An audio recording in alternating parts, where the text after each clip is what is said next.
ভোরের সময়ের সঙ্গে আছি আমি তানভীর হাসান। আগামী বিজয় দিবসের আগেই জুলাই গণহত্যার বিচার কাজ সম্পূর্ণ করা হবে বলে জানিয়েছেন আইন উপদেষ্টা। কৃষিবিদ ইনস্টিটিউশনে জাতীয় সংলাপের তৃতীয় অধিবেশনে চিফ প্রসিকিউটর জানান, 1 বছরের মধ্যে বিশেষ ট্রাইব্যুনালের সব বিচার শেষ করা হবে। আর অ্যাটর্নি জেনারেল বলেন, আন্তর্জাতিক মান অনুযায়ী বিচার কাজ সম্পূর্ণ করা হবে। জুলাই আগস্টের গণহত্যার বিচার চলছে আন্তর্জাতিক অপরাধ ট্রাইব্যুনালে। বিচার কবে শেষ হবে, বিচারের চ্যালেঞ্জই বা কি, এ নিয়ে শনিবার কৃষিবিদ ইনস্টিটিউশনে বসে জাতীয় সংলাপের তৃতীয় অধিবেশন। সংলাপে নানা প্রশ্নের জবাব দেন আইন উপদেষ্টা, অ্যাটর্নি জেনারেল ও চিফ প্রসিকিউটর। ছিলেন বিভিন্ন রাজনৈতিক দলের প্রতিনিধিরা। বিচার সংশ্লিষ্টরা বলেন, অগ্রাধিকার ভিত্তিতে গণহত্যার মাস্টার মাইন্ডদের বিচার শেষ করা হবে। বিচার হবে আন্তর্জাতিক মানের। গণহত্যার যিনি প্রধান নিউক্লিয়াস ছিলেন শেখ হাসিনা সহ তার যে নিচের দিকের কয়েকজন ছিলেন তাদের বিচারকে প্রায়োরিটাইজ করছি। প্রত্যক্ষ এবং পরোক্ষভাবে যারা বাংলাদেশের সিভিলিয়ান পপুলেশনকে রাজনৈতিক উদ্দেশ্যে হত্যা করেছেন, খুন করেছেন, গুম করেছেন, আইনগতভাবে এবং আন্তর্জাতিক মানদণ্ড বজায় রেখে দ্রুততম সময়ের মধ্যে এই বিচার প্রক্রিয়া সম্পন্নের দিকে নিয়ে যাব। সংলাপে আইন উপদেষ্টা বলেন, আগামী বিজয় দিবসের আগেই সম্পন্ন করা হবে জুলাই আগস্টের গণহত্যার বিচার। জুলাই গণহত্যার যে বিচারটা যেটা আমরা শুরু করেছি, আমরা আগামী বিজয় দিবস গণহত্যাকারীদের শাস্তির রায় সেলিব্রেশনও করব। সংলাপে জুলাই অভ্যুত্থানে আহত ও শহীদ পরিবারের সদস্য এবং বিগত সরকারের আমলে যারা গুম হয়েছিলেন তাদের অভিজ্ঞতা তুলে ধরে দ্রুত বিচারের দাবি জানানো হয়। রৌনক নিয়ন্তা, সময় সংবাদ, ঢাকা। জুলাই গণহত্যার পুনরাবৃত্তি ঠেকাতে পুলিশকে পুনর্গঠন করতে কাজ চলছে বলে জানিয়েছেন আইজিপি বাহারুল আলম। আর ডিএমপি কমিশনার জানান, 5 আগস্টের 72 ঘন্টা আগে পুলিশ সঠিক সিদ্ধান্ত নিলে অনেক প্রাণহানি ঠেকানো যেত। শনিবার সকালে রাজধানীর রাজারবাগে এক অনুষ্ঠানে এসব কথা বলেন তারা। এ সময় এক প্রশ্নের জবাবে পুলিশ প্রধান বলেন, চুরি, ছিনতাই, খুনের মতো অপরাধ ঠেকাতে তৎপর রয়েছে বাহিনী। রাজধানীর রাজারবাগ পুলিশ অডিটোরিয়ামে বাংলাদেশ অবসরপ্রাপ্ত পুলিশ অফিসার্স কল্যাণ সমিতির বার্ষিক সাধারণ সভা। এতে অংশ নেন পুলিশ মহাপরিদর্শক ও ডিএমপি কমিশনার। জুলাই গণ অভ্যুত্থান প্রসঙ্গ তুলে ধরে পুলিশের বিতর্কিত ভূমিকার সমালোচনা করেন ডিএমপি কমিশনার। 72 ঘন্টা আগেও যদি ওনারা সঠিক সিদ্ধান্ত নিতেন তাহলে অনেকের জীবন রক্ষা পেত এবং আমাদের পুলিশ সদস্যদেরও অনেকের জীবন রক্ষা পেত, কিন্তু সেইরূপ সিদ্ধান্ত নেওয়া হয়নি।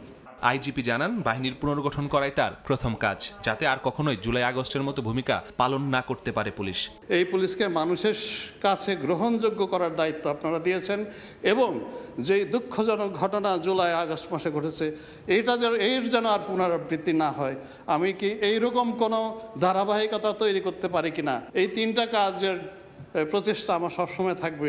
সাংবাদিকদের প্রশ্নের জবাবে পুলিশ প্রধান জানান, সারা দেশে চুরি, ছিনতাই, খুন বন্ধে পুলিশের কাছে ম্যাজিক নেই, তবে নিয়ন্ত্রণে সর্বোচ্চ চেষ্টা চলছে। আমাদের কাছে তো ওইভাবে ম্যাজিক নেই এবং আপনারা জানেন যে কি অবস্থা থেকে পুলিশ কোত্থেকে উঠে এসে আমরা কাজ করতে হচ্ছে। বৈষম্য বিরোধী ছাত্র আন্দোলনের প্রতিনিধিদেরও সাহায্য চাচ্ছি, তারা যেন আমাদেরকে সাথে নিয়ে কমিউনিটির কাছে আরেকটু প্রচেষ্টা ওনারা নিয়ে যেতে। আমি মনে করি যে এইটা ছাড়া আমাদের ওইভাবে ক্রাইম এককভাবে আমরা we cannot fight it out. তদন্ত শেষে সচিবালয়ে অগ্নিকাণ্ডের বিস্তারিত তথ্য জানানো হবে বলেও জানান আইজিপি। মাসুদুর রহমান, সময় সংবাদ, ঢাকা। সংস্কার একটি চলমান প্রক্রিয়া উল্লেখ করে এর জন্য নির্বাচন থেমে থাকতে পারে না বলে মন্তব্য করেছেন বিএনপি মহাসচিব মির্জা ফখরুল ইসলাম আলমগীর।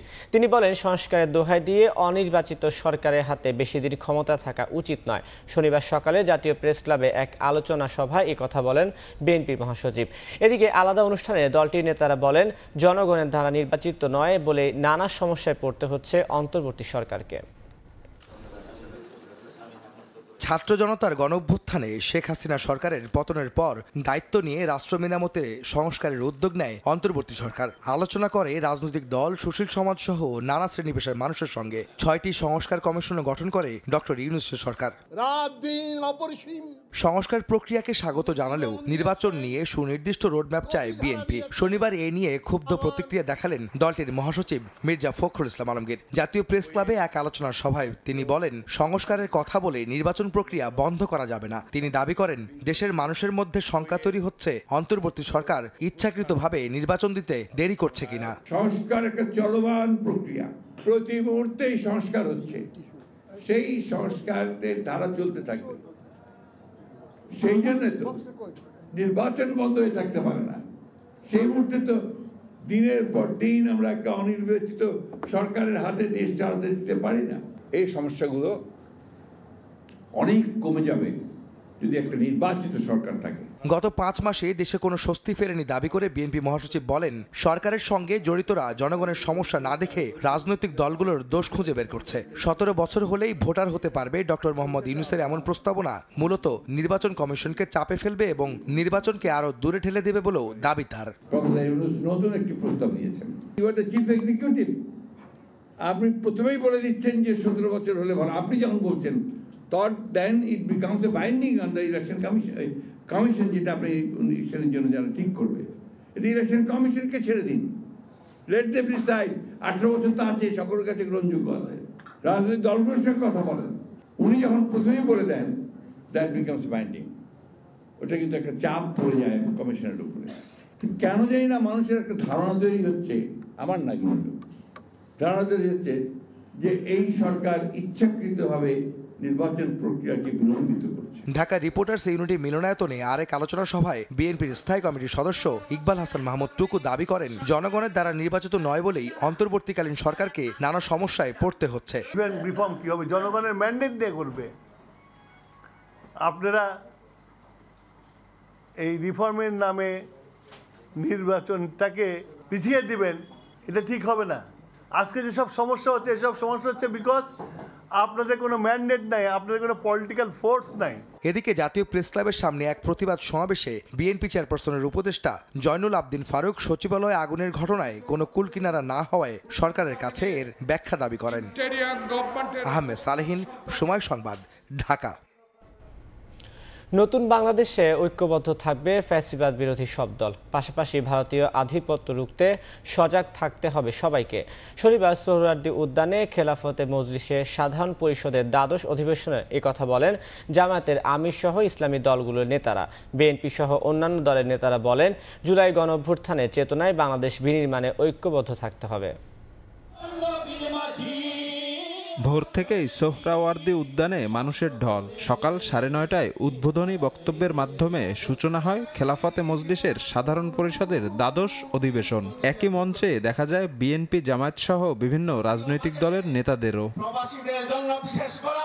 অতীতের দুঃসহ স্মৃতি তুলে ধরে নতুন বাংলাদেশ গড়তে ঐক্যের ডাক দেন ইসলামী দলগুলোর নেতারা। ঘুষ দুর্নীতির অবসান ঘটিয়ে দেশকে একটি কল্যাণকর রাষ্ট্রে পরিণত করতে হবে। আলটিমেটলি আমরা একটা নতুন পরিশীলিত পরিবর্তিত বাংলাদেশ চাই। জাতির চাহিদাকে সামনে রেখে আমরা ঐক্যের ভিত তৈরি করেছি। যে আওয়ামী লীগ কিন্তু আসলে মূলত ভারতেরই সরকার ছিল, ভারতের সুবিধাই তার থেকে প্রকাশ পেয়েছে। 24-এর গণঅভ্যুত্থানের চেতনায় বাংলাদেশকে এগিয়ে নেয়ার অঙ্গীকার করেন বিভিন্ন দলের নেতারা। বিশ্ববিদ্যালয়ের আন্দোলন যখন বন্ধ হয়ে যায়, তখন মাদ্রাসার ছাত্ররা যাত্রাবাড়িতে আন্দোলন করে তুলেছিল। দেশটা যে বদলাচ্ছে, এই দেশকে ওই রকম জায়গায় বদলে নিয়ে যেতে হবে যাতে এই দেশ বাসযোগ্য একটা দেশ হয়। দেশের স্বাধীনতা এবং সার্বভৌমত্বের লক্ষ্যে আমাদের কোনো আপোষ আমরা করব না। দীর্ঘ 1.5 দশক পর রাজধানীর সোহরাওয়ার্দী উদ্যানের মতো এমন উন্মুক্ত জায়গায় অধিবেশন করার সুযোগ পেল খেলাফতে মজলিস। সামনের বাংলাদেশে দেশের সকল ইসলামিক দলগুলো যেন নির্বিঘ্নে তাদের রাজনৈতিক কর্মকাণ্ড পরিচালনা করতে পারে, সে ব্যাপারেই প্রত্যাশা ব্যক্ত হলো আগত অতিথিদের কণ্ঠে। শফিক মুন্সি, সময় সংবাদ, সোহরাওয়ার্দী উদ্যান, ঢাকা। রাজনৈতিক পরিচয়ে চাঁদাবাজির অবসান জরুরি বলে মন্তব্য করেছেন নৌপরিবহন উপদেষ্টা এম শাখাওয়াত হোসেন। শনিবার বিকেলে রাজধানীর কৃষিবিদ ইনস্টিটিউশনে ফোরাম ফর বাংলাদেশ স্টাডিজ আয়োজিত জাতীয় সংলাপে মন্তব্য করেন তিনি। এই সময় উপদেষ্টা বলেন, রাজনৈতিক কর্মীদের বিরুদ্ধে দলগুলোর ব্যবস্থা নিলেও তা অপর্যাপ্ত। সেমিনারে কথা হয় সংস্কারের দায় ও নির্বাচনের রূপরেখা শিরোনামে, যেখানে অংশ নেন কয়েকটি রাজনৈতিক দলের নেতা ও বিশ্লেষকরা। বিএনপির স্থায়ী কমিটির সদস্য নজরুল ইসলাম খান বলেন, দেশ গঠনের জন্য বারবার সুযোগ এসেছে, এবার যেন তা হাতছাড়া না হয়।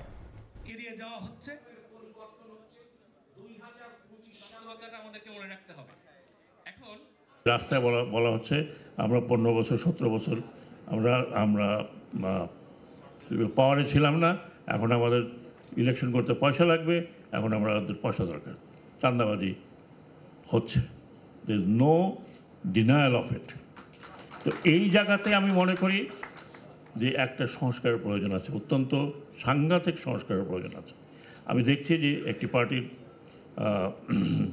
প্রেসিডেন্ট বা অ্যাক্টিং প্রেসিডেন্ট সাহেব থেকে বহিষ্কার করছেন, কিন্তু that is not enough, that's not enough. সবার ত্যাগের বিনিময়ে যে আমরা অর্জন করেছি এটা ধরে রাখতে পারবো তো, নাকি আরও চাই আরও চাই আরও ভালো চাই, এই নিয়ে দ্বন্দ্ব করে আমরা এই সুযোগও হারাবো। হাসিনা আমলে মহা লুটপাটের সাক্ষী দেশের ব্যাংক খাত, যার আদ্যোপান্ত উঠে এসেছে চলতি মাসের শুরুতে প্রকাশিত অর্থনীতির শ্বেতপত্রে। আতঙ্কিত গ্রাহকের আমানত তোলার চাপ ছিল বছর জুড়ে। দুর্বল ব্যাংকের জন্য টাকাও ছাপিয়েছেন নতুন গভর্নর। ব্যাংক খাত সংস্কারে গঠন করা হয়েছে টাস্কফোর্স। বিদায় নিতে যাওয়া বছরের ব্যাংক পরিস্থিতির কথা তুলে ধরেছেন সাইফুল ইসলাম।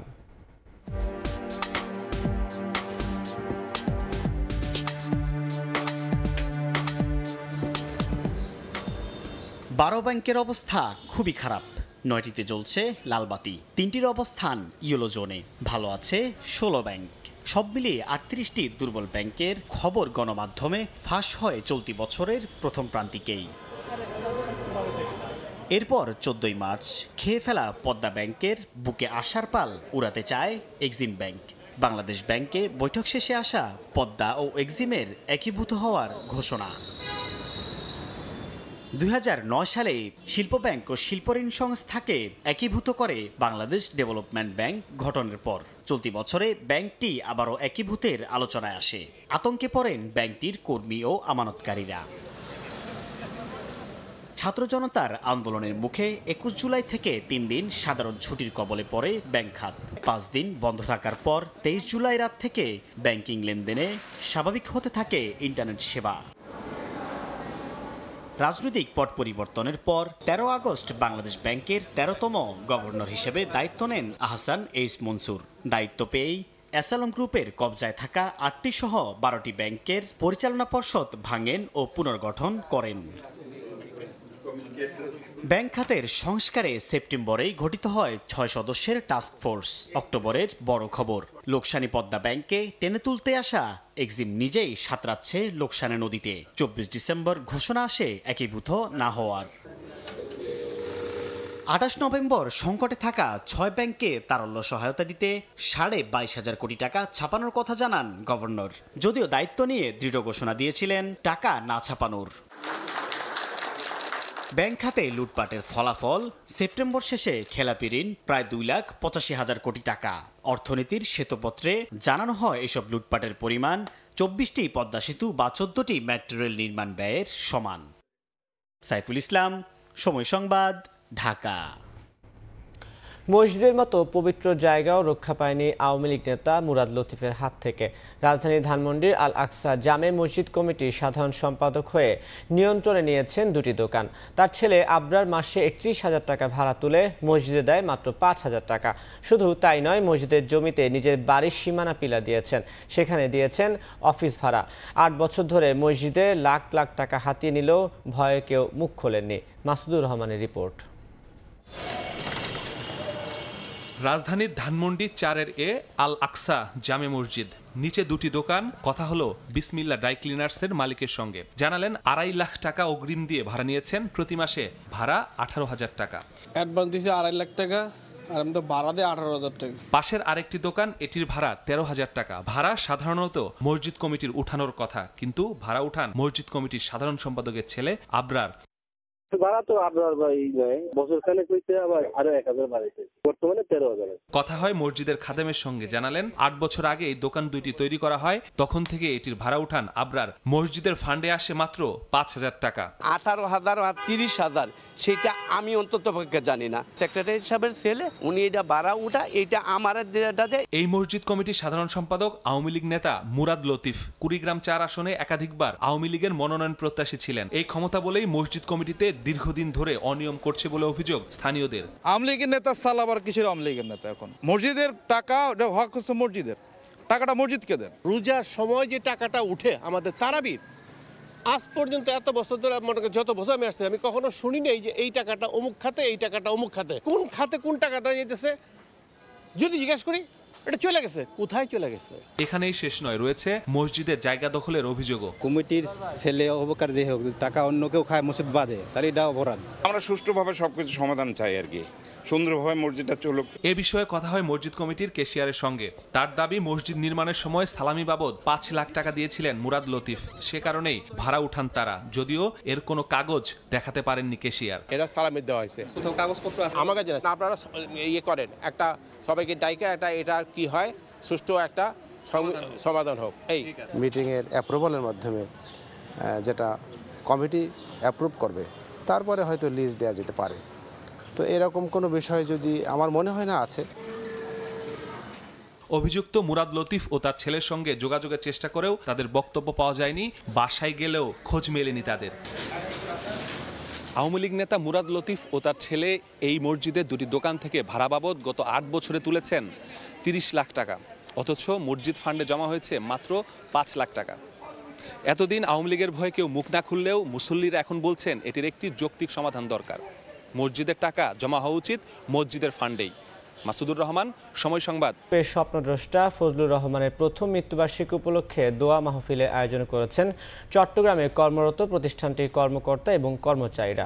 শনিবার বিকেলে নগরীর পতেঙ্গার ভিওটিভি কার্যালয়ে অনুষ্ঠিত দোয়া মাহফিলে মরহুম ফজলুর রহমানের কর্মজীবনের নানা দিক তুলে ধরেন প্রতিষ্ঠানটির উপদেষ্টা এম মর্তুজা রেজা এবং মহাব্যবস্থাপক ক্যাপ্টেন আব্দুল করিম। স্বাধীনতার পর বাংলাদেশের শিল্প বিকাশে গুরুত্বপূর্ণ ভূমিকা রেখেছেন ফজলুর রহমান। ব্যবসায়ী হলেও সততার মাপকাঠিতে ফজলুর রহমান ছিলেন অনন্য, যার সুফল পাচ্ছে দেশের মানুষ। ফজলুর রহমানের প্রতিষ্ঠিত 40টি বেশি শিল্প কারখানায় প্রত্যক্ষ এবং পরোক্ষভাবে 1 লাখের বেশি মানুষ কাজ করছেন।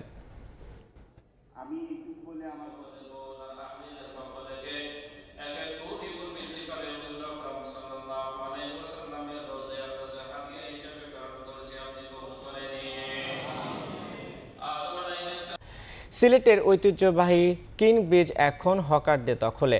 হাঁটার জায়গায় বসে বাজার, নতুন মার্কেটে হকারদের পুনর্বাসন করা হলেও জায়গা সংকটে অজুহাতে আবারও সড়কে বসেছেন তারা। তবে শিগগিরই কার্যকর ব্যবস্থা নেওয়ার আশ্বাস সিটি কর্পোরেশন ও ট্রাফিক বিভাগের। নওশাদ আহমেদের ছবিতে অপু বণিকের রিপোর্ট। সিলেটের কিং ব্রিজ দেখে বোঝার উপায় নেই এটি বাজার নাকি শুধু চলাচলের রাস্তা।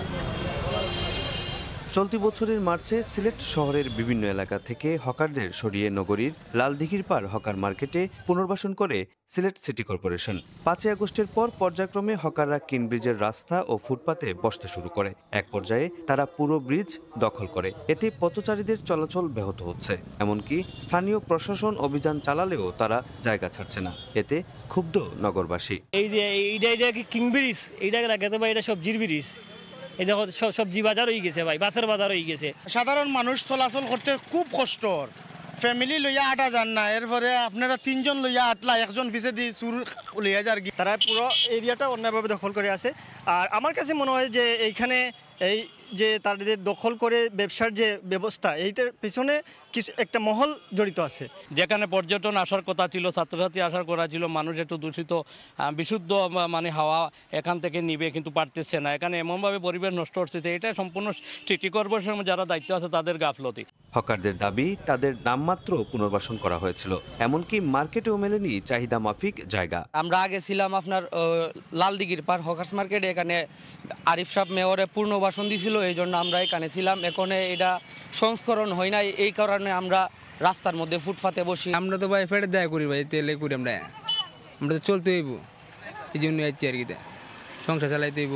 তবে শিগগিরই কার্যকর ব্যবস্থা নেওয়ার আশ্বাস সিলেট সিটি কর্পোরেশন ও ট্রাফিক বিভাগের। সবাই মিলে এই জিনিসটাকে যেন হকার সমস্যাটাকে যেন আমরা নিয়ন্ত্রণে আনতে পারি সেই চেষ্টা করছি এবং অভিযান অব্যাহত আছে এবং সামনে থাকবে। আমাদের ট্রাফিক বিভাগ এবং থানা পুলিশ এবং লাইন্স পুলিশ কোতোয়ালি থানা বিশেষ করে আমরা সবাই সম্মিলিতভাবে অতি দ্রুততম সময়ের মধ্যে এই ক্লিন ব্রিজ ঐতিহ্যবাহী পথ চলাচল ব্রিজ যাতে স্বাভাবিক থাকে সেই ব্যবস্থা আমরা নিব।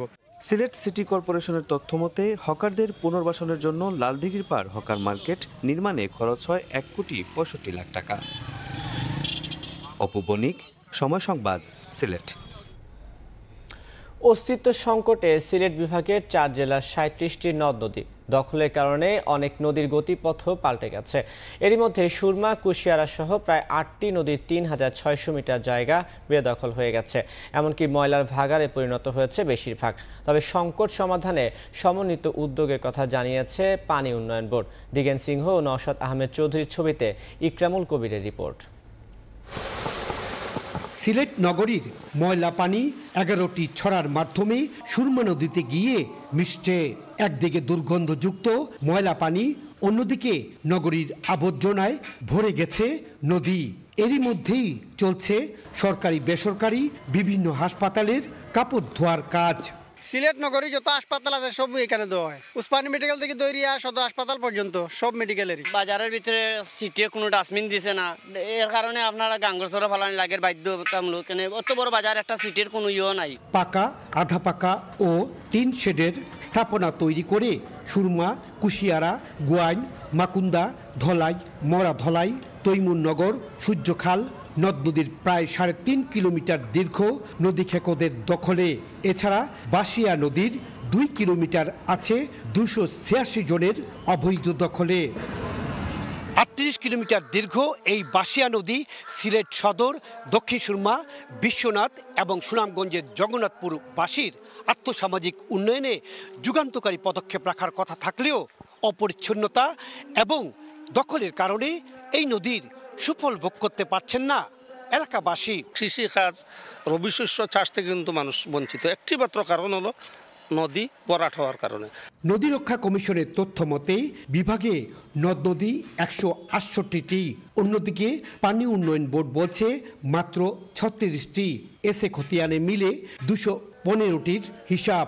দখলদারির কারণে অনেক নদী তার গতিপথ ও অস্তিত্ব হারিয়েছে।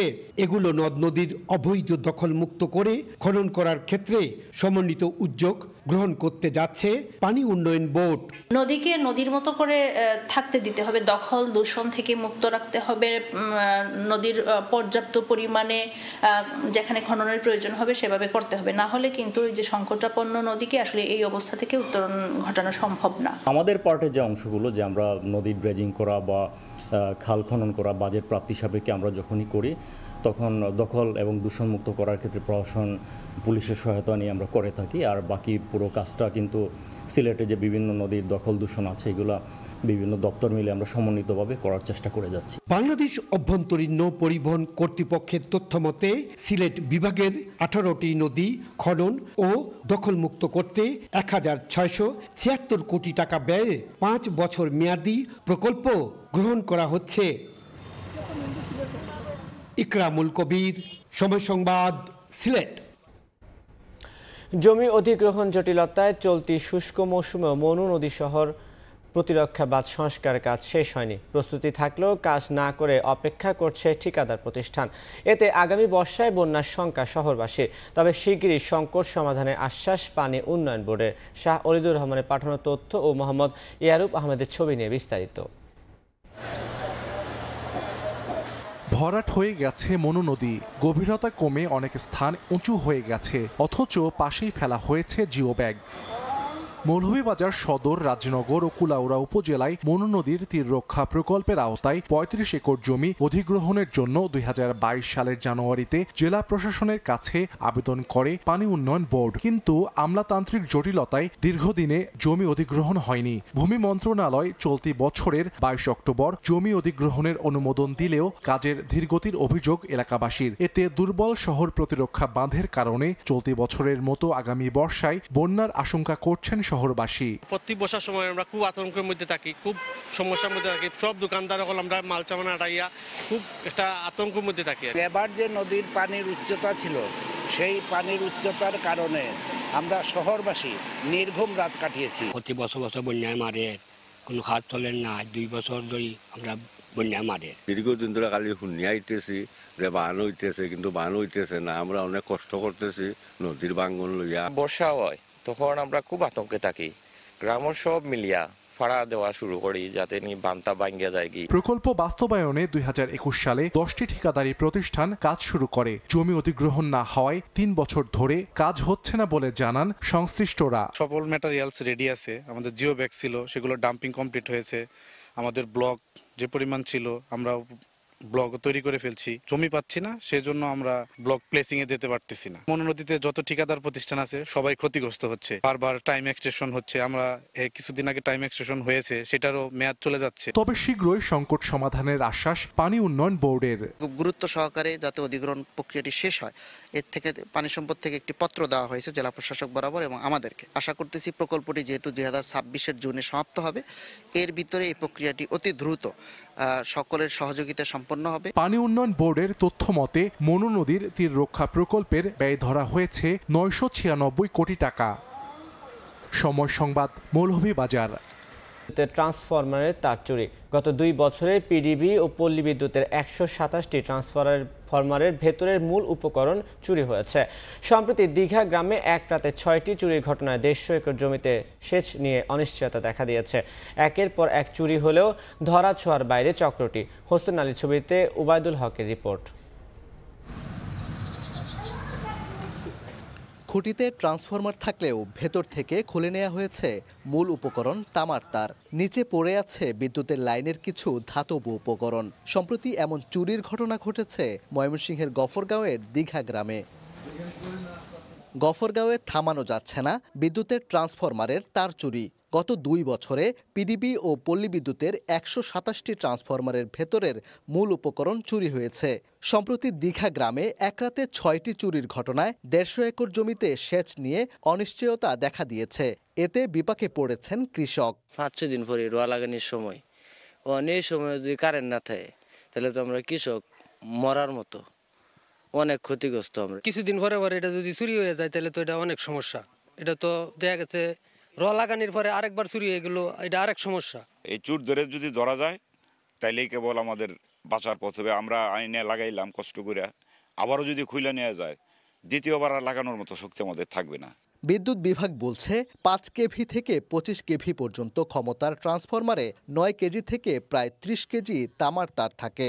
পুরনো তামার তার প্রায় 1000 টাকা কেজি করে বিক্রি করা যায়। চুরি ঠেকাতে পুরস্কারও ঘোষণা করা হয়েছে। বিশেষ করে এই শীত মৌসুমে যখন ঘন কুয়াশা থাকে, মানুষের আনাগোনাটা কম থাকে, এই সময়টাতেই চোরগুলা টার্গেট করে এই সময়টাতে তারা ট্রান্সফরমার চুরিগুলা বেশি করতেছে। পুরস্কার ঘোষণা করছি, বিশেষ পুরস্কার, যে যারা এই গ্রুপ ধরে দিতে পারবে তাদের একটা বিশেষ পুরস্কারের ব্যবস্থা করব।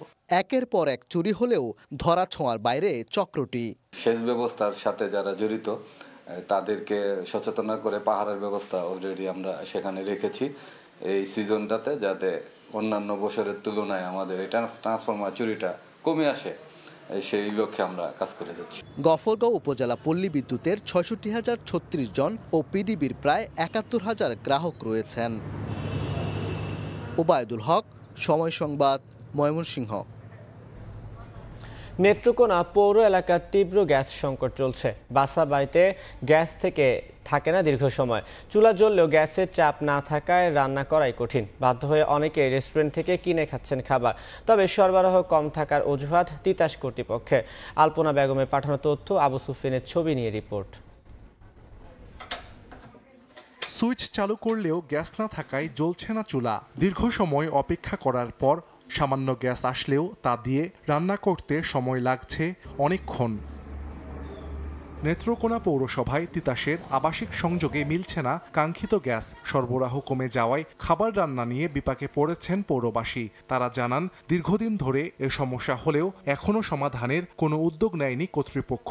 রেস্টুরেন্ট থেকে কেনা খাবারের কারণে নেতিবাচক প্রভাব পড়ছে শিশুদের স্বাস্থ্যে। অনেকে আবার বাধ্য হয়ে সিলিন্ডার গ্যাস কিনে ব্যবহার করছেন।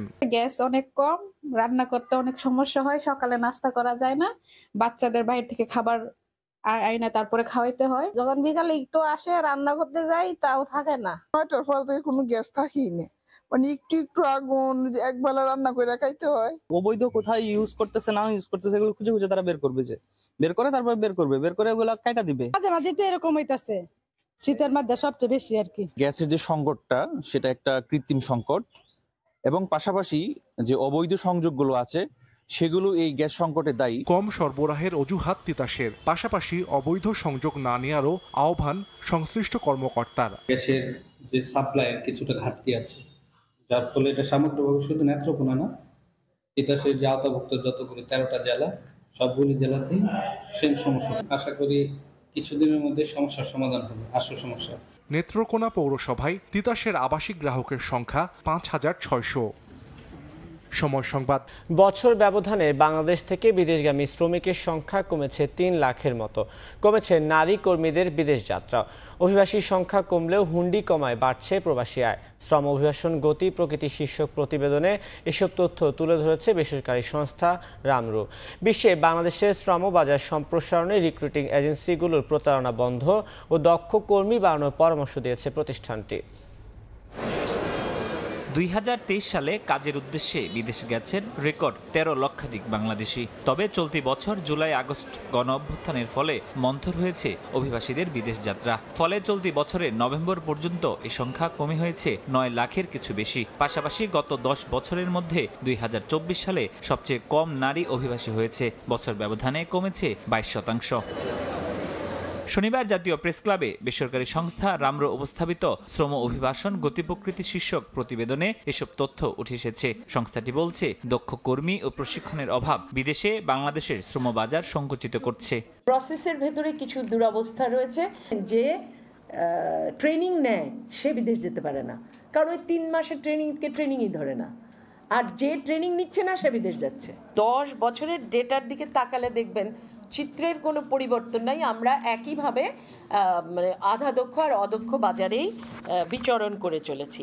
অভিবাসীর সংখ্যা কমলেও রেমিটেন্সের পরিমাণ বাড়ছে। সংস্থাটি বলছে, 11 মাসের ধারা অব্যাহত থাকলে চলতি বছর প্রবাসী আয় বছর ব্যবধানে বাড়বে 32%। আন্ডার ইনভয়েসিং ওভার ইনভয়েসিং এর তো সেইভাবে অনেকেই পলাতক, তাই না? তো তাহলে ওই দিক থেকে তো চাহিদাটা কম ওই হুন্ডি বাজারে। ব্যাংকের প্রতি একটা আস্থা এবং দেশের প্রতি ভালোবাসা, অভিবাসীদের কিন্তু দেশের প্রতি একটা অদ্ভুত ভালোবাসা আছে এবং যেভাবে পারে তাকে সে সহযোগিতা করতে চায়। রামরুর মতে, রিক্রুটিং এজেন্সির আধিক্য ও প্রতারণার কারণে বহু শ্রমিক ক্ষতিগ্রস্ত হচ্ছে। অবস্থার উন্নয়নে কমিশন গঠন, বিএমইটিকে ঢেলে সাজানো সহ 10টি সুপারিশ করা হয়েছে। ফরহাদুর রহমান, সময় সংবাদ, ঢাকা। জাহাজ নির্মাণকারী প্রতিষ্ঠান ওয়েস্টার্ন মেরিন শিপইয়ার্ডে তৈরি ল্যান্ডিং ক্রাফট রায়ান চলবে আরব আমিরাতে। মারওয়ান শিপিংয়ের জন্য 69 মিটার দীর্ঘ বিশেষায়িত জাহাজটি প্রস্তুত করা হয়েছে। আগামী বছর জাহাজটি রপ্তানি করা হবে বলে জানিয়েছে কর্তৃপক্ষ। বিস্তারিত জানাচ্ছেন পার্থ প্রতিম বিশ্বাস। 2020 সালের পর আবারও জাহাজ রফতানি করতে যাচ্ছে জাহাজ নির্মাণকারী প্রতিষ্ঠান western marine shipyard. Marwan shipping নামে আরব আমিরাতের একটি কোম্পানির 69 মিটার দীর্ঘ বিশেষায়িত জাহাজটি প্রস্তুত করা হয়েছে। রায়ান নামক ল্যান্ডিং ক্রাফট জাহাজটি আগামী বছর রফতানি করা হবে। মারওয়ান শিপিংয়ের সঙ্গে 2023 সালে 8টি জাহাজ নির্মাণের চুক্তি করেছিল ওয়েস্টার্ন মেরিন। খালিদ ও ঘায়া নামে আরও 2টি টাগবোট 2025 সালেই রফতানি করা হবে। বাকি 5টি জাহাজও একই বছরের মধ্যে বিভিন্ন সময় পাঠানো হবে। দক্ষ জনশক্তির কারণে 7-8 মাসের মধ্যে জাহাজ ডেলিভারি পর্যায়ে চলে এসেছে বলে জানান ওয়েস্টার্ন মেরিন শিপইয়ার্ডের কর্মকর্তারা। সিস্টার ভেসেল এইটার পরে আরও 2টা আছে সেম জাহাজ আর কি। 7 মাস 8 মাসেই এই পর্যায়ে চলে আসছে, একেবারে ডেলিভারি পর্যায়ে চলে আসছে। তো ওইগুলিও অলমোস্ট হাল হয়ে যাচ্ছে প্রায়। তো মেশিন আসলে ওগুলি ইমিডিয়েট হয়ে যাবে। দুবাই চলে যাবে এখান থেকে। দুবাইতে ওরা লোকাল ইউজ করবে, আশেপাশে কোস্টাল এরিয়াগুলিতে ব্যবহার করবে, কাতার, কুয়েত, ওইসব জায়গাগুলিতে সব ঠিকঠাক থাকে। আমরা এই আরও অনেক অর্ডার পাওয়ার চান্স আছে আর কি। জাহাজ নির্মাণ শিল্প আবার ঘুরে দাঁড়াচ্ছে। বর্তমানে ইয়ার্ডে 9টি জাহাজ রপ্তানির কাজ চলছে। জাহাজ বানাতে বিদেশিরা বাংলাদেশে আসছে বলে জানান ওয়েস্টার্ন মেরিন শিপইয়ার্ডের ব্যবস্থাপনা পরিচালক। বিদেশিরা আসে শুধু আমাদের কোয়ালিটি অফ ওয়ার্কম্যানশিপ, ওয়ার্কাররা মানে কিভাবে যে ওরা ওদের একটা মায়া আছে, মানে I can see they love to work. Ease of doing বিজনেসটা যদি একটু সহজ যদি করা যায় তাহলে আমরা ডেফিনেটলি আমরা এগিয়ে যেতে পারবো। এখন একটা সুযোগ, এই সাইকেলটা যেন আমরা মিস না করি। এটা পৃথিবী জোড়া এখন সমস্ত শিপ বিল্ডারগুলো প্রায় 2-3 বছরের জন্য ওদেরও অনেক অর্ডার আছে। আমরা ওই সাইকেলটা মিস করতে চাই না। ওয়েস্টার্ন মেরিন এ পর্যন্ত 11টি দেশে 33টি জাহাজ রফতানি করেছে, যার মূল্য $100 মিলিয়ন চেয়েও বেশি। পার্থপ্রতিম বিশ্বাস, সময় সংবাদ, চট্টগ্রাম। 29তম ঢাকা আন্তর্জাতিক বাণিজ্য মেলার পর্দা উঠতে বাকি আর মাত্র 2 দিন। পূর্বাচলে বাংলাদেশ চায়না ফ্রেন্ডশিপ এক্সিবিশন সেন্টারে চলছে সাজসজ্জার শেষ আচর। জুলাই আগস্ট অভ্যুত্থানের শহীদদের সম্মানে যুক্ত হচ্ছে নতুনত্ব, তৈরি হচ্ছে আবু সাঈদ ও মীর মুগ্ধ কর্নার। থাকছে অনলাইনে স্টল, প্যাভিলিয়ন বরাদ্দ কিংবা টিকিট কাটার সুবিধা। তারুণ্যের চেতনাকে প্রাধান্য দিয়ে সাজানো এবারে আসর হবে আকর্ষণীয় ও জাঁকজমকপূর্ণ, এমন প্রত্যাশায় আয়োজক সংস্থা ইপিবির। জিন্নাত আরা যশোয়া রিপোর্ট।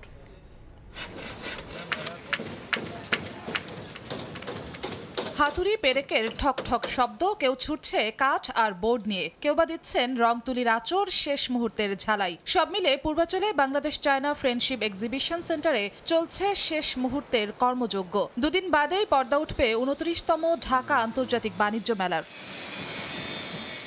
গত বছর নির্বাচনের কারণে 20 দিন পিছিয়ে শুরু হওয়ায় প্রস্তুতি কিংবা ব্যবসায় যে ভাটা পড়েছিল, এবছর তা কাটাতে প্রস্তুতি নিচ্ছে মেলায় অংশ নিতে যাওয়া প্রতিষ্ঠানগুলো। আমাদের প্যাভিলিয়নে হচ্ছে বাণিজ্য মেলা আমাদের সবচেয়ে বড় প্যাভিলিয়ন। স্ট্রাকচারের কাজ ডান, এখন ভিতরে যে ইনক্লুডিং কাজগুলো হচ্ছে, কালকের ভিতরে কাজ শেষ হবে, ডেকোরেশনের কাজটাও আমাদের পরশুদিন শেষ হয়ে যাবে। দেশি বিদেশি মিলে স্টল ও প্যাভিলিয়নের সংখ্যা থাকছে 362টি। বাংলাদেশ বাদে 7টি ভিন্ন দেশের মোট 11টি প্রতিষ্ঠান অংশ নেবে এবারের আসরে। 2025-এর বাণিজ্য মেলায় যুক্ত হচ্ছে বেশ কিছু নতুনত্ব। 2024-এর জুলাই আগস্ট অভ্যুত্থানকে কেন্দ্র করে যারা শহীদ হয়েছেন তাদের সম্মানার্থে ঠিক এই জায়গায় তৈরি হবে শহীদ আবু সাঈদ কর্নার। মেলার পেছনের দিকটায় থাকছে মীর মুগ্ধ কর্নার এবং ভেতরে থাকছে তারুণ্যের প্যাভিলিয়ন।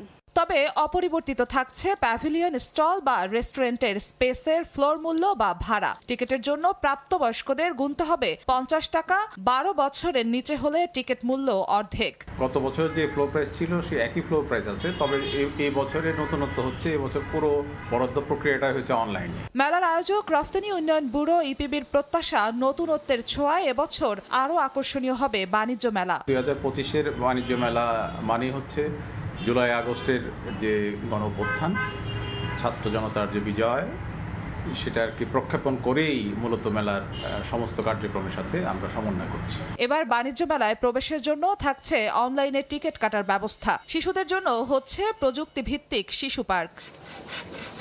জিন্নাত আরা যশোয়া, সময় সংবাদ, ঢাকা। হবিগঞ্জে লস্করপুর ভ্যালির 4টি সহ 7টি বাগানে গেল মৌসুমে চা পাতা সংগ্রহ হয়নি। কার্যক্রম বন্ধ থাকায় কর্মহীন 2000-এর বেশি শ্রমিক। দীর্ঘদিন বেতন ভাতা বন্ধ থাকায় আন্দোলনে নেমেছেন তারা। এদিকে দীর্ঘদিন কাজ বন্ধ থাকায় আর্থিক ক্ষতি হয়েছে, তবে ঘুরে দাঁড়ানোর চেষ্টা চলছে বলে জানান সংশ্লিষ্ট কর্মকর্তারা। রাশেদ আহমদ খানের পাঠানো তথ্যে শাওন গোপের ছবি নিয়ে বিস্তারিত। শুকিয়ে গেছে চা গাছের পাতা, আবার অনেক বাগানে গাছ বড় হয়ে গেছে স্বাভাবিকের চেয়ে অনেক বেশি। বাগানের পাশাপাশি বন্ধ রয়েছে সংশ্লিষ্ট অফিসও। আওয়ামী লীগ সরকার পতনের পর এনটিসির চেয়ারম্যান সহ 7 পরিচালক একসঙ্গে দায়িত্ব থেকে সরে যান। ফলে অর্থ সংকটে পড়ে সরকারি মালিকানাধীন ন্যাশনাল টি কোম্পানি। এ কারণে হবিগঞ্জের লস্করপুর ভ্যালির মূল 4টি বাগান সহ 7টি চা বাগানে গেল মৌসুমে চা পাতা সংগ্রহ করা হয়নি। এতে শ্রমিকদের বেতন ভাতা আটকে যায়। দিনের পর দিন মজুরি না পেয়ে সম্প্রতি আন্দোলনে নামেন শ্রমিকরা। ডালপালা মেলে চা গাছগুলো নষ্ট হতে থাকে। এতে আর্থিক ক্ষতির মুখে পড়ে বাগানগুলো। সংকট সমাধানে ব্যবস্থা নিতে বর্তমান সরকারের কাছে দাবি জানিয়েছেন শ্রমিকরা।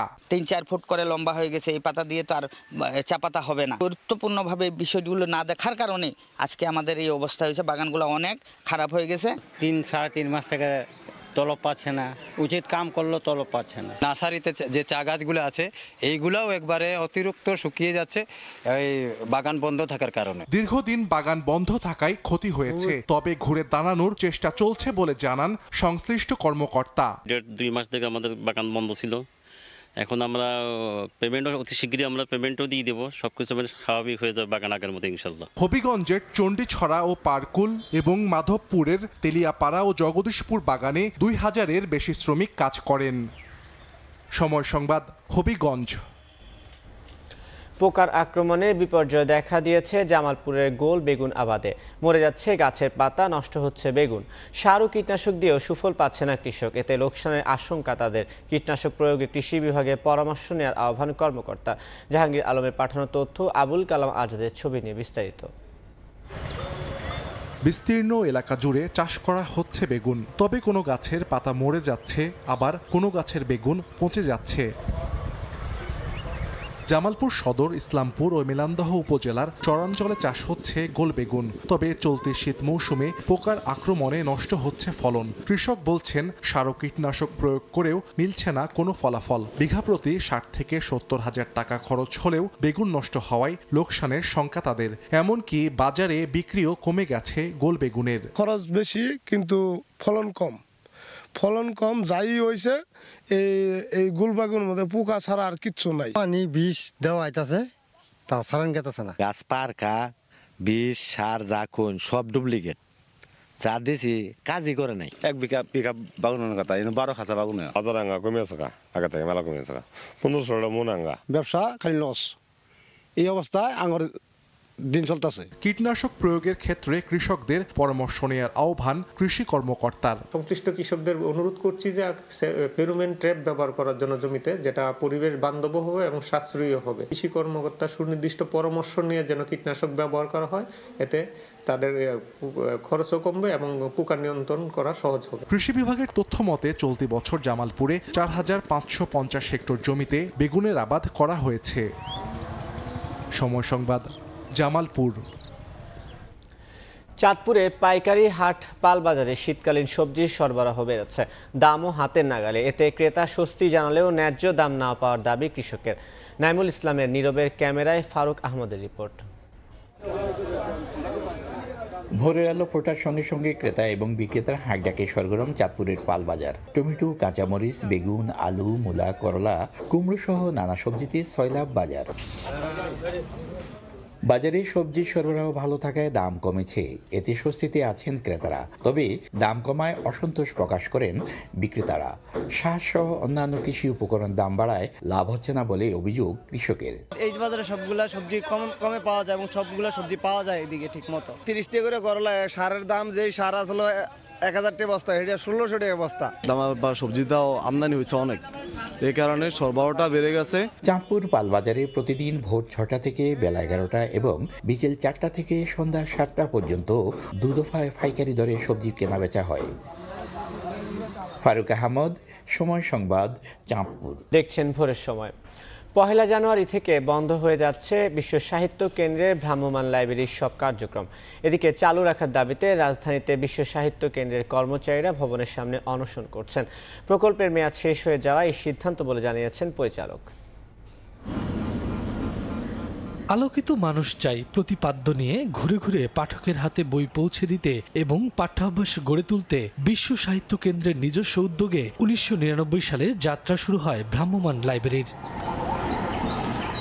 যাত্রা শুরুর পর থেকে 2 যুগে ভ্রাম্যমাণ লাইব্রেরির প্রায় অর্ধশত গাড়ি পাঠাগার হিসেবে দেশের জেলা উপজেলার পাঠকদের হাতে তুলে দিয়েছে বাংলা পেরিয়ে বিশ্ব সাহিত্যের স্বাদ। তবে 2017 সালে কেন্দ্রের একার পক্ষে প্রকল্পটি চালানো কঠিন হয়ে পড়ে। তখনই এগিয়ে আসে সংস্কৃতি মন্ত্রণালয়ের গ্রন্থাগার অধিদপ্তর। যৌথভাবে এগিয়ে চলে ভ্রাম্যমাণ লাইব্রেরির পাঠক গড়ার গাড়ি। কয়েকটি সূত্রে জানা যায়, প্রথম দফায় 2020 থেকে 2022 সাল পর্যন্ত বিশ্ব সাহিত্য কেন্দ্রের জন্য বরাদ্দ দেয় গণগ্রন্থাগার অধিদপ্তর। দ্বিতীয় দফায় 2023 থেকে 2024 সালের 31 ডিসেম্বর পর্যন্ত কর্মসূচির মেয়াদ বাড়ানো হয়। তবে মেয়াদ শেষ হতে চললেও নতুন বরাদ্দের হদিশ নেই। এজন্য ভ্রাম্যমাণ লাইব্রেরির কার্যক্রম বন্ধ করার সিদ্ধান্ত নিয়েছে বিশ্ব সাহিত্য কেন্দ্র। এমন ঘোষণায় ভ্রাম্যমাণ লাইব্রেরির পাঠকেরা হতাশ। সামাজিক যোগাযোগ মাধ্যম এবং চিঠির মাধ্যমে এই কার্যক্রম অব্যাহত রাখার দাবি জানাচ্ছেন তারা। অনশনে বসেছেন ভ্রাম্যমাণ লাইব্রেরিতে কর্মরতরাও। সক্ষমতা থাকার পরেও ভ্রাম্যমাণ লাইব্রেরি কার্যক্রম বন্ধ হয়ে যাবে কেন, এটা আমরা কোনোভাবেই মেনে নিতে পারছি না। পুরো বাংলাদেশে পাঠক সমাজের মধ্যে একটা হতাশা তৈরি হয়েছে। এই হতাশার কারণে আমরা আজকে এসেছি যেন হচ্ছে ভ্রাম্যমাণ লাইব্রেরিটা যেন বন্ধ না হয়। ভ্রাম্যমাণ লাইব্রেরির প্রয়োজনীয়তা তুলে ধরে এর পরিচালক বলেন, এই প্রকল্পের মেয়াদ বাড়ানোর জন্য চেষ্টা করছে বিশ্ব সাহিত্য কেন্দ্র। 31শে ডিসেম্বর 2024-এর পরে কার্যক্রমটা চলমান রাখার জন্য সরকারও উদ্যোগ নিয়েছে, সরকারও চেষ্টা করছে, আমরাও সরকারের সঙ্গে কাজ করছি যাতে চলমান থাকে। প্রতিষ্ঠান আপ্রাণ চেষ্টা করছে যত দ্রুত সম্ভব এইটাকে আবার চালু করার জন্য। এর আগে ডিসেম্বরের শুরুতে এক বইমেলার উদ্বোধনে সংস্কৃতি বিষয়ক উপদেষ্টা মুস্তফা সরোয়ার ফারুকী বিশ্ব সাহিত্য কেন্দ্রকে সকল সহযোগিতা করার আশ্বাস দেন, যদিও ভ্রাম্যমাণ লাইব্রেরির প্রকল্পে নতুন করে অর্থায়নের বিষয়ে কিছু জানাননি। শফিকুজ্জামান রুবেল, সময় সংবাদ, ঢাকা। সাতক্ষীরায় বাড়ছে শীতের তীব্রতা, সবচেয়ে বিপাকে নিম্ন আয়ের মানুষ। এদিকে ঠান্ডাজনিত রোগে আক্রান্ত হয়ে হাসপাতালে বাড়ছে রোগীর সংখ্যা। এ নিয়ে জানাতে সাতক্ষীরা থেকে সরাসরি যুক্ত হচ্ছেন রিপোর্টার মমতাজ পাপি। সাতক্ষীরায় কনকনে শীতের তীব্রতা কিছুটা কমলেও কমেনি হিমেল বাতাসের তার অনুভূতি। আর এই শীতের তীব্রতার কারণেই নিম্ন আয়ের মানুষ যেমন কষ্টে আছে, তারা শীত বস্ত্রের অভাবের কথাও জানিয়েছে সাংবাদিকদের। সেই শীত বস্ত্র নিয়েই আমরা জেলা প্রশাসকের সাথে কথা বলেছি। তারা আমাদেরকে জানিয়েছে যে প্রতিটি উপজেলায় শীতবস্ত্র পাঠানো হয়েছে, শীতবস্ত্র বিতরণ শুরু করা হবে। সেই শীতবস্ত্র অভাবে এই ছিন্নমূল মানুষেরা যেমন কষ্টে মানবতার জীবন যাপন করছে, তেমনি তাদের তারা আয় করতে পারছে না। তারা তারপরেও অনেক সময় তারা অনেক শীতের মধ্যে পানিতে নেমে মাছ ধরছে, খেতে নেমে চাষ করছে, এর মধ্য দিয়েই কাটাচ্ছে তাদের জীবন। এইভাবেই চলছে তাদের এই কষ্টের জীবন। এদিকে আবহাওয়া অফিস আমাদেরকে জানিয়েছে যে শীতের তীব্রতা গত কাল ছিল 14 ডিগ্রি সেলসিয়াস, এ সপ্তাহে সর্বনিম্ন ছিল 12.2 ডিগ্রি সেলসিয়াস। এই শীতের তীব্রতার মধ্য দিয়েই সাতক্ষীরার যে শীতের কষ্ট, সেই শীতের কষ্ট নিয়েই বেঁচে আছে ছিন্নমূল মানুষরা। এদিকে হাসপাতালগুলোতে দেখা দিয়েছে শীতজনিত রোগের প্রাদুর্ভাব। বিশেষ করে শিশুরা ডায়রিয়া, নিউমোনিয়া রোগে আক্রান্ত হয়ে ছুটছে তার অভিভাবকরা হাসপাতাল অভিমুখে। হাসপাতালের শিশু বিশেষজ্ঞ ডাক্তার শামসুর রহমান আমাদেরকে জানিয়েছে, এই শীতের সময় বাচ্চাদেরকে কখনোই মানে সন্ধ্যার আগেই ঘরে ঢোকাতে হবে এবং সূর্য ওঠা পর্যন্ত সকালে বাইরে বের করা যাবে না। এই ছিল মানে ডাক্তারের সর্বশেষ পরামর্শ যে তাদেরকে ঠান্ডা খাবার খাওয়ানো যাবে না। আমরা সাতক্ষীরা থেকে শীতের যে তীব্রতা, তার উপরে এই ছিল তার শেষ তথ্য। এতক্ষণ সরাসরি যুক্ত ছিলাম সাতক্ষীরায়। ভারতীয় ভিসা জটিলতায় বেনাপোল ইমিগ্রেশন দিয়ে দুই দেশের মধ্যে পাসপোর্টধারী যাত্রী চলাচল কমেছে। এদিকে খুলনা কলকাতা রুটে বন্ধন রেলে যাত্রী সেবা এখনও বন্ধ থাকায় নিরাপদ যাতায়াতে বেড়েছে ভোগান্তি। বিস্তারিত জানাতে এই মুহূর্তে বেনাপোল বন্দর এলাকায় আছেন রিপোর্টার আজিজুল হক। সরাসরি যাচ্ছি তার কাছে। বেনাপোল স্থলবন্দর ব্যবহার করে যে সমস্ত বাংলাদেশি ভারতে যান, এদের বড় একটি অংশ রয়েছে যারা চিকিৎসা সেবা এবং দর্শনীয় স্থান ঘুরতে যাতায়াত করে থাকেন, এবং এই সমস্ত বাংলাদেশির কাছ থেকে বছরে ভিসা ফি বাবদ ভারতীয় দূতাবাসে প্রায় 200 কোটি টাকা আয় হয়ে থাকে। আর যে সমস্ত ভারতীয় নাগরিক আছেন যারা বাংলাদেশে আসেন, এদের বড় একটি অংশ রয়েছে যারা কম অর্থে মেডিকেল পড়াশোনার জন্য বাংলাদেশে আসেন, এবং এদের সংখ্যা প্রায় 10,000-এর ঊর্ধ্বে। এছাড়া প্রায় 8 থেকে 10 লাখ ভারতীয় আছেন যারা বৈধ এবং অবৈধভাবে বাংলাদেশের বিভিন্ন শিল্প কারখানায় চাকরি করে থাকেন। জুলাই আগস্টে যে ছাত্র জনতা বিপ্লব, এই বিপ্লবের কারণে নিরাপত্তাজনিত কারণ দেখিয়ে ভারত সরকার ভিসা সীমিত করে যে বাংলাদেশ এবং ভারতের মধ্যে যে যাত্রী সেবা রেল ছিল সেটি বন্ধ করে দেয়। এরপর অন্তর্বর্তীকালীন সরকার দায়িত্ব গ্রহণের পর দেশের যে পরিস্থিতি সেটি আস্তে আস্তে স্বাভাবিক হলো, যে ভিসা যেটি শিথিল করা স্থগিত করা হয়েছিল সেটি কিন্তু এখনো স্বাভাবিক হয়নি। এছাড়া যে রেলপথে যে যাত্রী সেবা সেটি কিন্তু চালু হয়নি, ফলে দুদেশের মধ্যে যে পাসপোর্ট যাত্রী যাতায়াত সেটি কিন্তু একেবারেই কমে এসছে। গতকাল স্বাভাবিক সময় বেনাপোল স্থলবন্দর দিয়ে প্রতিদিন প্রায় 8 থেকে 10,000 পাসপোর্ট যাত্রী যাতায়াত করলেও সর্বশেষ গতকালের যে তথ্য সে তথ্যে আমরা জানতে পেরেছি বেনাপোল বন্দর থেকে ভারতে গেছে মাত্র 1497 জন। এর মধ্যে 1194 জন ছিল বাংলাদেশি, 247 জন ছিল ভারতীয়, 2 জন ছিল জাপানি এবং 1 জন ছিল নেপোলিয়ান। তবে যে ভিসা প্রদানের ক্ষেত্রে যে বাংলাদেশ দূতাবাস তারা ভিসা প্রদান স্বাভাবিক রাখায় যারা ভারতীয় নাগরিক আছেন তারা কিন্তু স্বাভাবিকভাবে ভারত এবং বাংলাদেশের মধ্যে যাতায়াত করছেন।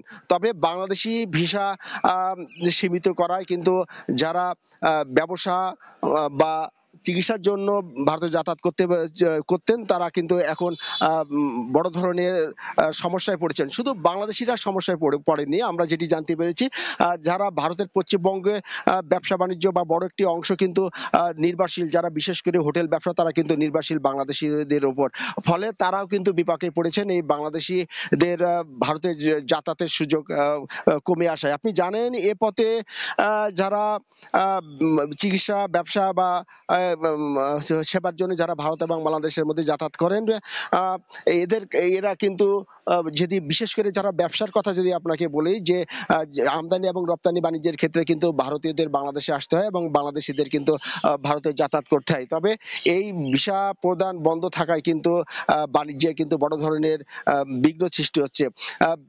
স্বাভাবিক সময়ের চেয়ে কিন্তু বর্তমানে বেনাপোল স্থলবন্দরে যে আমদানি বা রপ্তানি বাণিজ্য সেটির সংখ্যাও কিন্তু কমে এসেছে।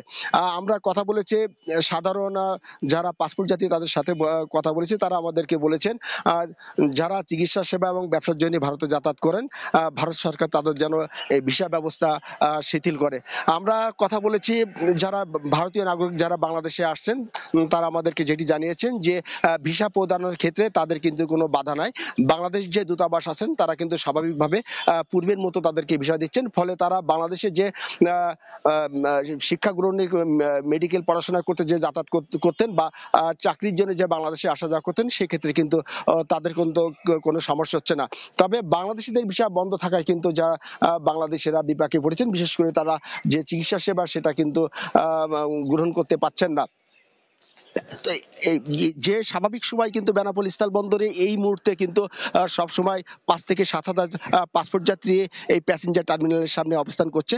তবে এখনকার চিত্রে আপনি দেখতে পাচ্ছেন যে একেবারে পাসপোর্ট যাত্রী শূন্য অবস্থায় এই চেকপোস্ট এলাকা, চারিদিকে কিন্তু একেবারে জনশূন্য, কোনো যাত্রী এখানে নেই বলে আমরা জানতে পেরেছি। তো এই ছিল বেনাপোল স্থলবন্দর থেকে যে বর্তমানে ভিসা প্রদান সীমিত করায় যে পাসপোর্ট যাত্রীর সংখ্যা একেবারে কমে এসেছে। ডোনাল্ড ট্রাম্পের বিপরীতে নির্বাচনে অংশ না নেয়ায় অনুশোচনায় ভুগছেন বিদায়ী মার্কিন প্রেসিডেন্ট জো বাইডেন। নির্বাচনে অংশ নিলে জনগণ তাকে বেছে নিতে বলে মনে করেন বাইডেন। মার্কিন গণমাধ্যম দ্য গার্ডিয়ানের প্রতিবেদনে উঠে এসেছে এমন তথ্য। মেরিক গারল্যান্ডকে অ্যাটর্নি জেনারেল নিয়োগ দিয়ে অনুতপ্ত বলেও উল্লেখ করা হয় প্রতিবেদনে। এদিকে আরেক মার্কিন গণমাধ্যম দ্য নিউ ইয়র্ক পোস্টকে দেয়া সাক্ষাৎকারে বিদেশি দক্ষ কর্মীদের H-1B ভিসা দেওয়ার বিষয়টিকে সাধুবাদ জানিয়েছেন ট্রাম্প। 2024 সালের যুক্তরাষ্ট্রের প্রেসিডেন্ট নির্বাচনের কয়েক মাস আগে ডেমোক্রেটিক পার্টির প্রার্থীর পদ থেকে সরে দাঁড়ান বিদায়ী মার্কিন প্রেসিডেন্ট জো বাইডেন। নিজের প্রার্থিতা প্রত্যাহার করে ডেমোক্রেটিক পার্টির পক্ষ থেকে কমলা হ্যারিসের নাম ঘোষণা করেন তিনি। এবার এই সিদ্ধান্ত নিয়ে গভীর অনুশোচনা করছেন জো বাইডেন। মার্কিন গণমাধ্যম দ্য গার্ডিয়ানের এক প্রতিবেদন অনুযায়ী কমলা হ্যারিসকে সরাসরি দোষারোপ করেননি বাইডেন প্রশাসন। তবে ডেমোক্র্যাটদের ধারণা নির্বাচনে কমলার পরিবর্তে বাইডেন অংশ নিলে নবনির্বাচিত মার্কিন প্রেসিডেন্টকে সহজ আরও জানায় বাইডেন অ্যাটর্নি জেনারেল হিসেবে মেরিক গারল্যান্ডকে নিয়োগ দেওয়ার সিদ্ধান্ত নিয়ে অনুতপ্ত। শুধু বাইডেনই নয়, অনেক ডেমোক্রেটদেরও ধারণা এটি বাইডেনের ভুল সিদ্ধান্ত ছিল। 2021 সালের 6 জানুয়ারির ক্যাপিটাল হিলের দাঙ্গার পর মেরিক গারল্যান্ডকে অ্যাটর্নি জেনারেল হিসেবে নিয়োগ দেন বাইডেন। গারল্যান্ড 6 জানুয়ারির ঘটনায় ট্রাম্পের হস্তক্ষেপের বিষয়ে সঠিক সময়ে তদন্ত করতে ব্যর্থ হয়েছেন বলে অভিযোগ করেন ডেমোক্রেটরা। যদি তিনি সঠিক সময়ে তদন্ত করে ট্রাম্পকে দোষী সাব্যস্ত করতে পারতেন তবে নির্বাচনে ডেমোক্র্যাটদের জয়ের পথ সহজ হয়ে যেত বলে মনে করছেন তারা। এদিকে ভারতীয় বংশোদ্ভূত শ্রীরাম কৃষাণকে কৃত্রিম বুদ্ধিমত্তা উপদেষ্টা হিসেবে বাছাই করার পর থেকেই ট্রাম্প শিবিরে তৈরি হয় মতানৈক্য। ট্রাম্পের সমর্থক লরা লুমার ও ম্যাট গ্যাটসের মতো ডানপন্থীরা কৃষাণের বিরোধিতা করছেন। অপরদিকে তার পক্ষে দাঁড়িয়েছেন ধনকুবের ইলন মাস্ক ও বিবেক রামাস্বামী। এসবের মধ্যে নবনির্বাচিত মার্কিন প্রেসিডেন্ট ডোনাল্ড ট্রাম্প ইলন মাস্কের পক্ষে অবস্থান নিয়েছেন। শনিবার মার্কিন গণমাধ্যম দ্য নিউ ইয়র্ক পোস্টকে দেয়া এক সাক্ষাৎকারে ট্রাম্প বাইরের দেশ থেকে দক্ষ কর্মীদের যুক্তরাষ্ট্রে কর্মসংস্থান দেওয়ার বিষয়টিকে সাধুবাদ জানিয়েছেন। বাইরের দেশের উচ্চশিক্ষিত ও বিশেষ প্রশিক্ষণপ্রাপ্ত ব্যক্তিদের জন্য নির্ধারিত H-1B ভিসার প্রতি সমর্থন জানান ট্রাম্প। তিনি আরও জানান তার অধীনে এই ভিসায় যুক্তরাষ্ট্রে আসা অনেক কর্মী কাজ করছেন। প্রথমে ভারতীয় শ্রীরাম কৃষাণের নিয়োগ, এরপর বিদেশি কর্মী নিয়ে ট্রাম্পের এমন বক্তব্য ট্রাম্প শিবিরের ডানপন্থীদের মধ্যে আরও অসন্তোষ তৈরি করবে বলে আশঙ্কা করছেন বিশ্লেষকরা। ডেমোক্র্যাটদের অনেকের ধারণা এসব সিদ্ধান্ত ট্রাম্পের পররাষ্ট্রনীতির সম্পূর্ণ বিপরীত। মালিহা সুহরাওয়ার্দী, সময় সংবাদ। ইউক্রেন যুদ্ধের মধ্যে রুশ নিয়ন্ত্রিত ইউক্রেনের এলাকাগুলোতে চলছে বর্ষবরণের প্রস্তুতি। বাসিন্দারা নতুন বছরে যুদ্ধের অবসান হয়ে শান্তি প্রতিষ্ঠার আশা প্রকাশ করেন। মার্কিন প্রেসিডেন্ট ডোনাল্ড ট্রাম্পের রাশিয়ার সঙ্গে সমঝোতা হলে যুদ্ধ বন্ধ হতে পারে বলে ধারণা অনেক ইউক্রেনীয়। তবে নতুন মার্কিন প্রশাসন এই সংঘাত সমাধানে আগ্রহী নাও হতে পারে বলে আশঙ্কা প্রকাশ করেছেন তারা।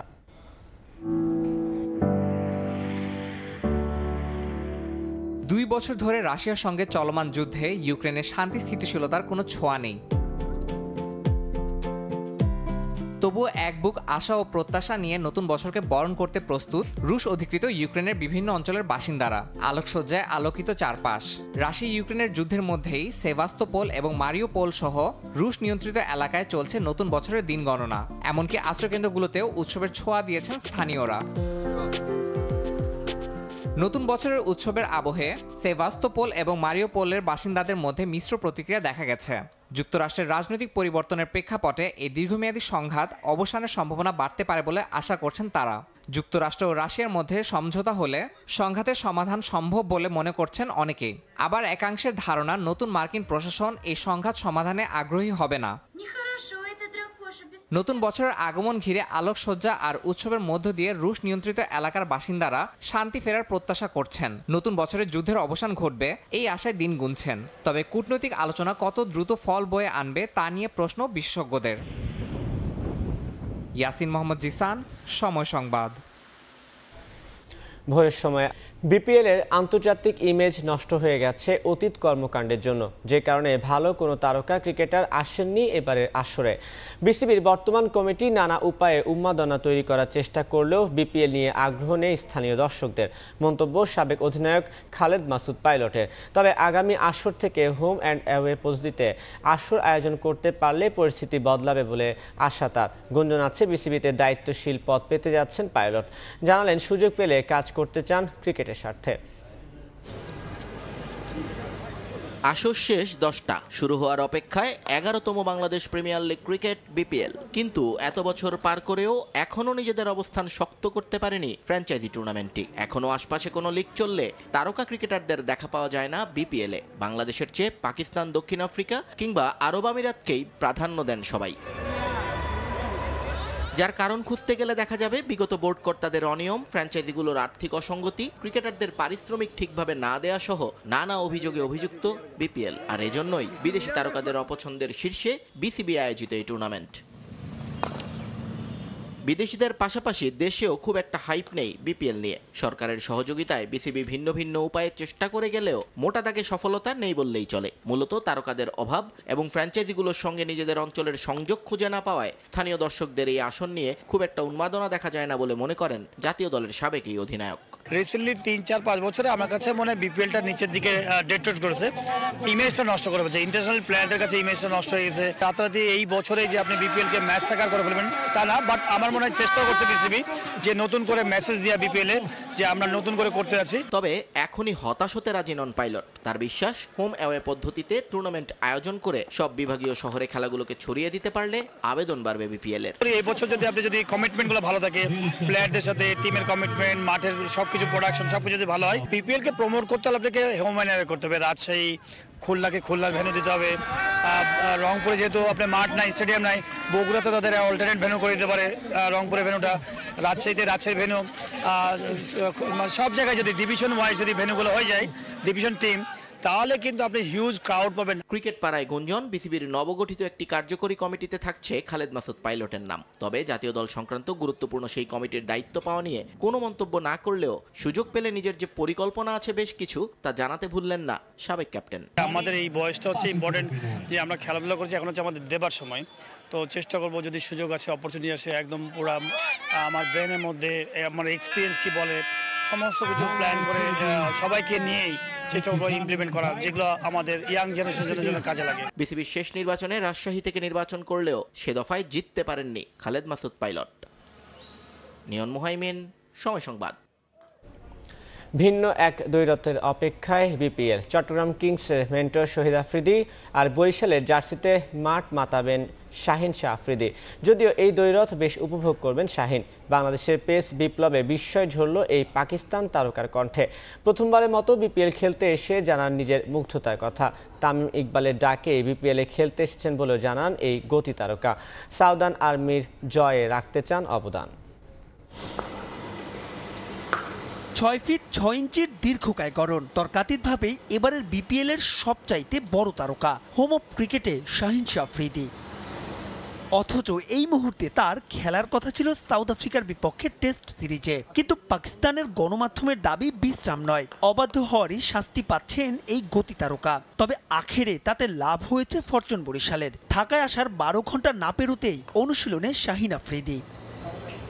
তামিমের চাওয়াতেই সাউদার্ন আর্মিতে যোগ দেয়া। মিরপুরে যতক্ষণ ছিলেন সবার আগ্রহের কেন্দ্রে ছিলেন এই পাকিস্তানি পেসার। তবে গণমাধ্যমের মুখোমুখি হয়ে বললেন ভিন্ন কিছু। Can we just questioning for the Bangladesh League right now? For last 2-3 years I have missed, and this year I had the time and Tamim bhai called me for this team and I was really excited and looking forward. নেটে বল হাতে আগুনে আফ্রিদি। বাংলাদেশের pace বিপ্লবের খবর জানা তারও। তার দলেই যে আছেন রিপন শহীদুলরা, নাহিদ তাসকিনকে নিয়ে ঝরল প্রশংসা। A good bowling unit, Taskin, I can say he's leading bowler for Bangladesh, and the young bowler Rana, he's bowled really well and he had a pace, tall guy.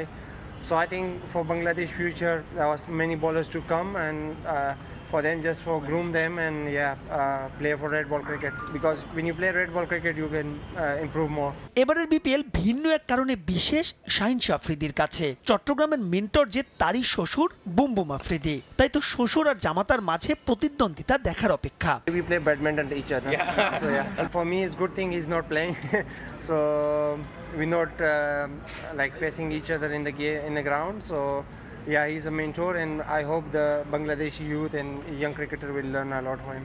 এখন পর্যন্ত 5 ম্যাচের জন্য আফ্রিদির সঙ্গে চুক্তি বরিশালের। তবে পরিবর্তিত পরিস্থিতিতে তা বাড়তে পারে 10 ম্যাচ পর্যন্ত।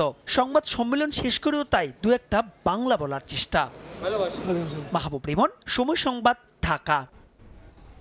7 বছরের ট্রফি খরা কাটাতে এবার ভিন্ন পথে হাঁটবে রংপুর রাইডার্স। তারকা বিদেশিদের পেছনে না ছুটে স্থানীয় ক্রিকেটারদের নিয়ে বাজিমাতের লক্ষ্যে বিপিএলের অন্যতম পেশাদার এই ফ্র্যাঞ্চাইজিটি। স্কোয়াড নিয়ে খুশি থাকলেও হেড কোচ মিকি আর্থারের মাথা ব্যথার নাম তারকা খচিত ফরচুন বরিশাল। তবে ফরেন রিক্রুটরা মানিয়ে নিলে রংপুরকেও হারানো কঠিন হবে বিশ্বাস প্রোটিয়া কোচের। নিজেদের ভেন্যুতে অনুশীলনের বিলাসিতা কেবলই রংপুর রাইডার্সের। বিপিএলে পেশাদারিত্বের মাইল ফলক স্থাপন করেও ক্যাবিনেটে ট্রফি মাত্র একটা, সেটাও এসেছে 7 বছর আগে মাশরাফির নেতৃত্বে। শিরোপা না পেলেও রাইডার্সের জার্সি গায়ে প্রতি মৌসুমেই বিপিএল মাতাচ্ছেন বড় সব নাম। তবে এবার কৌশল বদলেছে এই ফ্র্যাঞ্চাইজি। বিদেশি তারকা নয়, বরং রাইডার্সদের আস্থা লোকাল ক্রিকেটারে। যদিও মাথা ব্যথার কারণ defending champion Fortune Barishal. Having your local players perform, I think that's the key. You're playing with 7 local players every time, so having your local players perform gives you an advantage. But you know, all the other teams are good. I mean, Borichal look outstanding. They've got a lot of good overseas players and a lot of good local players. Almost the national team. Almost the national team. অক্টোবরে রংপুর রাইডার্সের সঙ্গে চুক্তিবদ্ধ হওয়া Mickey Arthur এরই মধ্যে দলকে জিতিয়েছেন global super লিগের শিরোপা। সোহানদের সক্ষমতা জানেন, শিষ্যদের কাছে প্রত্যাশা পরিকল্পনা বাস্তবায়নের। I know these players, I've worked with these players, I know that we've got enough talent to, if we play to the best of our ability, we're going to be very hard to beat. And all our primary focus is in now is to get to the last four. টুর্নামেন্টের শুরুতে সৌম্য সরকারকে পাবে না Riders, যদিও opening slot পূরণে আছে Hales, Taylor, অতলরা। তবে রংপুরের তুরুপের তাস হতে পারেন আজিজুল হক তামিম। যুব দলের অধিনায়কে মুগ্ধ প্রোটিয়া এই কোচ। সবশেষ আসরে কোয়ালিফায়ার পর্বে কাটা পড়ে রংপুর, এর আগে গ্রুপ পর্ব। নতুন আসরে নতুন শুরুর লক্ষ্য দলটার, আর তা করতে ফাইনালে ওঠার বিকল্প নেই সোহানদের সামনে। সাব্বির মিথুন, সময় সংবাদ, ঢাকা। অভিজ্ঞ আর তারুণ্যের মিশেলে দল নিয়ে আশাবাদী দুর্বার রাজশাহীর ক্রিকেটার জিসান আলম। এনসিএল টি-20-র পারফরমেন্স ধরে রাখতে চান বিপিএলও। প্রথম ম্যাচের প্রতিপক্ষ রংপুরকে নিয়েও আছে বিশেষ পরিকল্পনা। অন্যদিকে পূর্ণ লোকাল স্কোয়াড নিয়ে অনুশীলন করেছে ঢাকা ক্যাপিটালস। যোগ দিয়েছেন বিদেশিরা। ইংলিশ ক্রিকেটার স্টেফেন এসকেনাজির পরিকল্পনা পাওয়ার প্লে কাজে লাগিয়ে দ্রুত রান তোলা। ড্রাফটের পর দুর্বার রাজশাহীকে দুর্বল রাজশাহী বলে অনেক ক্রিকেট ভক্তই ট্রল করেছে। অবশ্য বলবেই বা না কেন, ড্রাফট থেকে যে তারা ক্রিকেটার নিয়েছিল মাত্র 13 জন। পরবর্তীতে বিদেশি রিক্রুইট মিলিয়ে 19 ক্রিকেটারকে অন্তর্ভুক্ত করেছে পদ্মাপাড়ের দলটি। অনূর্ধ্ব 19 ক্রিকেট দল থেকে উঠে আসা জিসান আলম আলোচিত এনসিএল টি-20 দিয়ে প্রথম সেঞ্চুরি হাঁকিয়ে নজর কেড়েছেন। আসন্ন বিপিএলে মাঠ মাতাবেন রাজশাহীর জার্সিতে। এই ক্রিকেটার আশাবাদী নিজের দল নিয়ে। তাসকিন, বিজয়, আকবর আলীদের সঙ্গে জিসানদের সংমিশ্রণে দারুণ কিছুর প্রত্যাশা। আমাদের পেস বোলারে তাসকিন ভাই আছে, বাংলাদেশের টপ বোলারের মধ্যে একজন। তারপর শফিউল ইসলাম আছে, মোহর ভাই আছে, ব্যাটিংয়ে আমি আছি, বিজয় ভাই আছি, ইয়াসির রাব্বি ভাই আছে, আকবর ভাই আছে, স্পিনে মুরাদ ভাই আছে, সানজামুল ভাই আছে। আশানুরূপ আমাদের টিমটা মাশাআল্লাহ খুব ভালো আছে। দিনে যে ভালো ক্রিকেটটা খেলবে সেই সেরা। টি-20তে কোনো স্পেসিফিক বড় কোনো টিম নেই। যদি আমরা ভালো ক্রিকেট খেলি ইনশাআল্লাহ আমরা ভালো কিছু করতে পারব। একই মাঠে অনুশীলনে ঢাকা ক্যাপিটালস। স্কোয়াডে যোগ দিয়েছেন লিটন দাস। আগের দিন ছিলেন মুস্তাফিজ, এদিন অবশ্য মিলন মেলায় মাতলেন ক্রিকেটাররা। একই মাঠে বিভিন্ন দল অনুশীলন করায় খোশ গল্পের সুযোগ পেলেন শান্ত, দুই তামিম, লিটন, মুস্তাফিজ, শাহিন শাহ ফ্রিদিরা। প্রথমবারের মতো রাজধানীর ফ্র্যাঞ্চাইজির অনুশীলনে বিদেশি ক্রিকেটার ইংলিশ স্টেফেন এসকানাজি, আফগান আমির হামজা ও ফরমানুল্লাহ শফিরা। বিপিএল খেলতে প্রথমবার বাংলাদেশে এসেছেন এসকানাজি। উপমহাদেশের লিগে খেলতে পেরে উচ্ছ্বসিত এই বিদেশি ভালো কিছু করে নজরে আসতে চান ইংলিশ টিম ম্যানেজমেন্টের। তবে সবার আগে ঢাকার হয়ে পাওয়ার প্লেতে দ্রুত রান তুলে দেওয়ার পরিকল্পনা। সবার শুরুতে আমি একজন টিম ম্যান হতে চাই। অনেক তরুণ ক্রিকেটার আছেন, তাদের হেল্প করতে চাই। বিদেশি ক্রিকেটারদের কাছে টিমের প্রত্যাশা থাকে যেন দ্রুত রান করে দিতে পারি। আমিও তাই করার চেষ্টা করব। 30 বা 40 যে রানই করতে পারি, চাইবো দ্রুত রান তুলে দিতে। রাজধানীর টিমে খেলা সত্যি গর্বের। আমি মিরপুরে খেলার জন্য মুখিয়ে আছি। ভালো একটা শুরু হবে আশা করি। বিপিএলে প্রথমবার হলেও ফ্র্যাঞ্চাইজি ক্রিকেটে মোটেও নতুন মুখ নন এসকেনাজি। সম্প্রতি নেপাল প্রিমিয়ার লিগেও কাঠমান্ডুর হয়ে মাঠ মাতিয়েছেন তিনি। তারেক হাসান শিমুল, সময় সংবাদ, ঢাকা। দায়িত্ব গ্রহণের পর প্রথম টুর্নামেন্ট আয়োজন নিয়ে তোপের মুখে Bangladesh tennis federation. Fixture draw জটিলতায় টুর্নামেন্ট উদ্বোধনের দ্বিতীয় দিন মাঠে গড়ায়নি বিজয় দিবস টেনিস প্রতিযোগিতার সিনিয়র খেলোয়াড়দের ম্যাচ। নিজেদের ভুল স্বীকার করে নির্ধারিত সময়ের মধ্যে টুর্নামেন্ট শেষ করা নিয়ে আশাবাদী ফেডারেশন। এইরকমভাবে যে ড্র হয় আমি জানি না, তাদের পছন্দ মতন করে আর কি ড্রটা করা হয়েছে। অলমোস্ট 2টা দিন আমরা আসলে খেলতে পারি নাই। অ্যাডহক কমিটির অধীনে প্রথম টুর্নামেন্ট আয়োজন নিয়েই বিতর্কের জন্ম দিয়েছে বাংলাদেশ টেনিস ফেডারেশন। বিজয় দিবস টেনিস প্রতিযোগিতার উদ্বোধনের একদিন পর সিনিয়র খেলোয়াড়দের ফিক্সচার ড্র নিয়ে তোপের মুখে পড়ে বিটিএফ। এবারের টুর্নামেন্টে গতানুগতিক নিয়মের বাইরে গিয়ে নতুন নিয়মে ড্র পরিচালনা করা হয়, যা মেনে নেয়নি সিনিয়র টেনিস খেলোয়াড়রা। এ নিয়ে অভিযোগ জানায় তারা। এতে শনিবার সকালে তাদের কোর্টে নামার কথা থাকলেও শেষ পর্যন্ত কোনো ম্যাচ মাঠে গড়ায়নি। এরপর একরকম বাধ্য হয়ে শেষ পর্যন্ত আগের নিয়মে করা হয় ড্র।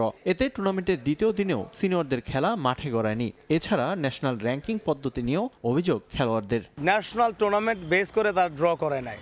তারা যে কোনোভাবে তাদের হয়তো নিজস্ব প্লেয়ারদের র্যাঙ্ক দেওয়ার জন্য তাদের পছন্দ মতন করে আর কি ড্রটা করা হয়েছে। দ্বিতীয়বার তারা ড্র করছে এবং ড্র করে সেই আমরা যেটাভাবে বলেছিলাম তারা সেইভাবেই করে আসছে। আমার হোল টেনিস লাইফে আমি কখনো দেখিনি বা কখনো এইরকমভাবে যে ড্র হয় আমি জানি না।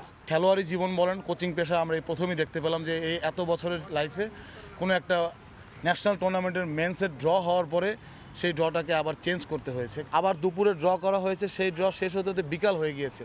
তো আজকের দিনটাও আমাদের চলে গেল, অলমোস্ট 2টা দিন আমরা আসলে খেলতে পারি নাই। সিনিয়রদের ম্যাচ নিয়ে জটিলতা তৈরি হলেও দিনভর চলেছে জুনিয়রদের ম্যাচ। অবশ্য টুর্নামেন্টে সিনিয়র খেলোয়াড়দের ম্যাচ নিয়ে নিজেদের ভুল অকপটে স্বীকার করেন টুর্নামেন্ট আয়োজক। আমরা একটু সেটিংসে ভুল করে ফেলছি, সেই জন্য আমাদের একটু মানে রিড্র করা লাগছে। তো এটা প্লেয়ারদের যে ইচ্ছা ছিল যে এইভাবেই করা উচিত, এইভাবে করলে ভালো হতো, তো পরে আমরা সেটিংস অলরেডি আমাদের যেহেতু ভুল হয়ে গেছে আমরা এটা আবার ঠিক করে দিচ্ছি। 114 জন পার্টিসিপেন্ট আমার মেন্সে, এটা আমাদের একটা প্রচণ্ড চাপের মধ্যে আমাদের করতে হয়েছে, বুঝছেন? ভুলটা কিন্তু আসলে এই জন্যই হয়ে গেছে। সিনিয়রদের ম্যাচ শুরু হতে বিলম্ব হলেও নির্ধারিত সময়ের মধ্যেই টুর্নামেন্ট শেষ করা নিয়ে আশাবাদী টেনিস ফেডারেশনের অ্যাডহক কমিটির সাধারণ সম্পাদক। এরকম ছোট টুর্নামেন্ট তো অনেক সময় অল্প সময়ের মধ্যে শেষ করা যায়, এটা কোনো অসুবিধা হবে না। আর এটা তো আমার একেবারে গ্র্যান্ড স্ল্যাম না যে আমার দিনে 2টা ম্যাচ খেলতে পারবো না, ওরকম তো সিচুয়েশন না। এটা কোনো অসুবিধা হবে না, আমরা আশাবাদীতে 6 দিনে এটা ভালো মতো সুন্দর মতনই শেষ করা যাবে। জাতীয় টেনিস কমপ্লেক্সে 3 জানুয়ারি পর্যন্ত চলবে বিজয় দিবস টেনিস প্রতিযোগিতা। রিফাতুল ইসলাম মিরন, সময় সংবাদ, ঢাকা। এই ছিল ভোরের সময়, সঙ্গে থাকুন সময়ের।